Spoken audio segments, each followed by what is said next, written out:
మోకాళ్లలో గుజ్జును పెంచి నొప్పిని తగ్గించి సర్జరీని దూరం చేసే ఫ్రీడమ్ వాక్. కాంగ్రెస్ ఏపీ అధ్యక్షురాలు వైఎస్ షర్మిలకు ఓటమి తప్పలేదు. కడప ఎంపీగా బరిలోకి దిగిన ఆమె మూడో స్థానానికి పరిమితమయ్యారు. వైసీపీ అభ్యర్థి అవినాష్ రెడ్డి ఓటమి ధ్యేయంగా పోరాడిన షర్మిల పంతం నెగ్గలేదు. వైఎస్ వివేక హత్య కేసులో నిందితుడిని ఓడించాలంటూ ప్రజలకు ఆమె చేసిన అప్పీలుకు ఆదరణ దక్కలేదు.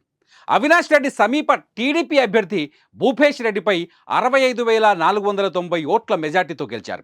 అవినాష్ రెడ్డికి 5,97,101 ఓట్లు పోలవగా భూపేష్ రెడ్డికి 5,31,611 ఓట్లు వచ్చాయి. పిసిసి చీఫ్ షర్మిలకు 1,35,731 ఓట్లు మాత్రమే దక్కాయి. అయితే ఆంధ్రప్రదేశ్ ఎన్నికల ఫలితాలపై వైఎస్ షర్మిల తన అభిప్రాయాన్ని ప్రకటించారు. రాష్ట్ర ప్రజలు ఇచ్చిన తీర్పును గౌరవిస్తున్నట్టు తెలిపారు. కొత్త ప్రభుత్వాన్ని ఏర్పాటు చేస్తున్న టీడీపీ అధినేత నారా చంద్రబాబు నాయుడుకు, జనసేన అధినేత పవన్ కళ్యాణ్కు శుభాకాంక్షలు అందజేశారు. ప్రజల ఆకాంక్షల మేరకు ఏర్పడిన కొత్త ప్రభుత్వం రాష్ట్ర అభివృద్ధిపై దృష్టి పెట్టాలని ఆకాంక్షించారు.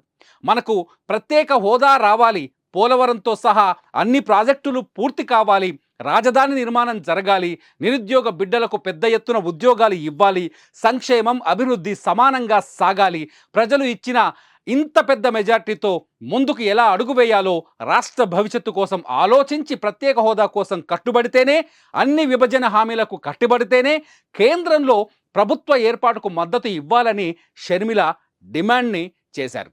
ప్రజల పక్షాన పోరాటాలు చేస్తూ జనం గొంతుకగా మారిన కాంగ్రెస్ పార్టీ ఇక మీద కూడా రాష్ట్ర ప్రజల పక్షాన నిలబడుతుందని అన్నారు. ప్రభుత్వ నిర్లక్ష్యాలను ఎప్పటికప్పుడు ఎండగడుతుందని సూచించారు షర్మిల. సుమన్ టీవీలో మీ పర్సనల్ అండ్ బిజినెస్ ప్రమోషన్స్ కోసం కింది నెంబర్కి కాంటాక్ట్ చేయండి.